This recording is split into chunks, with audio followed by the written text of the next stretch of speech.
Hey guys, I just want to talk a little bit about this Alex Murdaugh trial. I've been watching intently now for a good while, and of course, this morning the sentence was handed down last night. He was found guilty, but during the trial, he did take the stand, and it was at that time when he took the stand that he finally admitted that that was him in the kennel video. But then he proceeded to tell lies on the stand about the moments at the kennels and what was going on at the kennels prior to the murder. And we know that because if you think back to Dale Davis's testimony, Dale Davis was the caretaker at Moselle that was hired to clean the kennels and take care of the dogs. And it was, ironically, it was his own defense that was his undoing. Dale Davis had testified that he had gone down to Moselle that afternoon at 4 o'clock and had cleaned the kennels, and that he had left around 4:30. And in his testimony, of course, he told how he took great care to put the hose back properly, that he had pulled the beds out of the kennels and then replaced them, and just like he'd done all the time. So the first thing you have to think of is at 4:30, between 4:30 and the supposed time of the murders, around 8:44, or the time of the kennel video, would have been substantial time in June in South Carolina for the concrete to have dried. So during his testimony under cross-examination, Jim Griffin paused the kennel video, and he got Dale Davis to point out the hose was on the ground in the kennel video. He says, and he pressed Dale Davis about the hose not being rolled up. He pressed Dale Davis about there being water all around in the kennels. And in Jim's own words, Jim Griffin, he said, okay, so someone before this video was taken had taken the hose down that you meticulously wrapped up. Is that right? And of course, Dale Davis answered in the affirmative, yes to that. And later in the cross-examination, Mr. Griffin said, and so we saw the hose out, and we don't know what time it was, but I think the record reflects it was sometime around 8:44 in the evening. I mean, that's about sundown, right, in June. Of course, Mr. Davis replied yes to that. And so the defense brought out this kennel video and the fact that the kennels were wet, the hose was down, someone had been washing the kennels just prior to the kennel video being taken. So now we fast forward to Alex's testimony. And Alex, of course, testified that he and Paul had been riding around that afternoon, and that after he got back to the house prior to dinner, that he had showered and changed clothes, and that after dinner he didn't really know when Paul and Maggie had left to go back to the kennel, or even how they got back to the kennel, but that soon after he decided to ride the golf cart down there. And this is where things go awry for Alex. It was his testimony under cross-examination that when he got to the kennels, that number one, Paul was in the driveway with Cash, the dog, and the number two, that he was very distinct in where Maggie was at the time. He said that Maggie was standing in a spot where she could see in between the chicken coop and the storage room of the kennels, in his own words, where the dogs were up in the planted pines behind the kennels to the left of the chicken coop. And so we know, based on that testimony, about where Maggie was. And he says that he pulled the golf cart right up to Maggie, where she was standing. And he was there were a couple of things in his testimony that he kept harping on. Number one, that he didn't want to go to the kennels because he had showered and he didn't want to sweat. He was in clean clothes and he didn't want to do work. That's what he kept saying over and over. I didn't want to sweat. I didn't want to do work.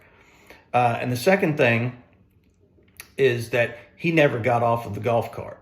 He testified, I drove up to Maggie, that he and Maggie had a conversation that he thought it was about Paw, but he couldn't remember the details of it, but that he didn't get off the golf cart. And then he testified that Bubba, the dog, brought him the chicken. And he says in his testimony, Bubba's come out there with this chicken. I mean, he's showing us, hey, I caught this chicken and I take the chicken from Bubba.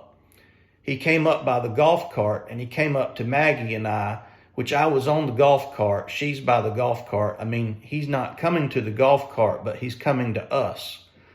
And when asked, is this during the kennel video or is this after the kennel video? He replies, well, no. You hear Maggie say he's got a chicken, and that's what she's talking about, is Bubba caught a chicken. So he testifies that during the kennel video, he was sitting on the golf cart, presumably between the feed room and the chicken coop near the planted pines where he was talking to Maggie, and he never got off the golf cart except to get the chicken out of the dog's mouth, which he claims was just a couple of seconds, 10 to 15 seconds. And then he got back on the golf cart and went back. But we know from the kennel video that about 15 seconds into the kennel video, you can hear water being sprayed in the kennels in the background at the same time that Bubba got the chicken, all during that same time period on the video. So not only did the video capture Alex's voice, but it also captured the sound of water being sprayed in the background. Now, why is this important? Well, we know based on Jim Griffin's cross-examination of the caretaker that he admitted, the Jim Griffin put this out, that someone just prior to that kennel video had been cleaning the kennels, based on the hose being down, based on the kennels being wet at the time of the video. We hear the kennels being sprayed during the video, and Alex, when pressed during cross-examination about the dogs not barking because there was no intruders, said there was no reason for the dogs to bark because the only three people down there were Alex, Maggie, and Paul. Well, we know where Maggie was probably standing. She had the dogs out of the kennel and she was in the planted pines between the chicken coop and the feed room. Paul was taking the video. We can presume Paul had the camera in his right hand because we see his left hand open the gate. We also see his left hand on Cash the dog multiple times throughout the video. So we know Paul's not cleaning the kennels at the time of the video. And under Alex's own admission, the only three people there are he, Paul, and Maggie. So by process of elimination, that leaves Alex being the only one who could have possibly been washing the kennels at the time of the video and had been washing them just prior to the video. So his testimony on the stand about not getting out of the golf cart is a complete fabrication, a lie. Now, why is this important? It's important because, number one, if he pays a caretaker to do this, and the caretaker had done it that day prior, about 4 hours and 15 minutes prior to when the kennel video was taken, why the need to clean the kennels again? They would have been clean already, and he paid someone to do it. So there's no reason to clean the kennels unless he had motive to do that. The second thing is, most likely, he would not have taken a shower before he went down to the kennels to clean the kennels. So his saying that he showered beforehand and didn't want to get off the golf cart because he didn't want to get sweaty is again a lie. He was down there working. He was cleaning the kennels at the same time the kennel video was being taken. And he was more than likely wearing the same clothes that he had been filmed earlier in the Snapchat video, because he most likely didn't shower before he went down to clean the kennels. So by him cleaning the kennels, that left a lot of water around. He left the dog beds out of the houses, which is something Dale didn't do. He cleaned the kennels. That gave him a complete cover to, after the murders, be able to simply step into a kennel, hose himself off, discard the clothing that he was wearing, and get back to the house. And because all of the kennels had been disturbed and the water was all around and the dog beds were taken out of the kennels, complete cover that the water on the ground was simply just because the kennels had been cleaned. But his testimony on the stand didn't match what was found on the video. And it didn't match Dale Davis's testimony.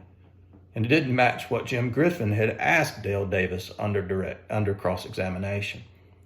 That indeed, in the kennel video, the hose was on the ground. The kennels had been sprayed. They were being sprayed while the video was being taken. We know where Maggie was, if that part of his testimony was correct.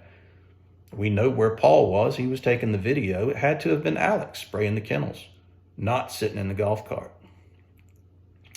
I think the jury probably could put all that together and know that they were being fed a bunch of lies on the witness stand, just like he lied about everything else.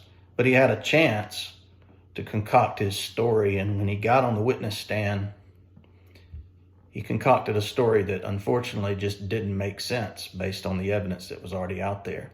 So in that time period between him leaving the house and going to the kennels and right leading up to where the prosecution contended that the murders occurred, those details just didn't match. So anyway, that was just on my mind. I kept thinking about that a lot during his testimony and during the trial. And I was quite surprised that the prosecution didn't really hammer him on that fact about the kennels and what was going on at the kennels right before the video. They kind of just took him at his word, but he definitely was lying. So anyway, it's been an interesting trial. I'm glad it's all over, and I do think that justice was served in this case. Anyway, thanks.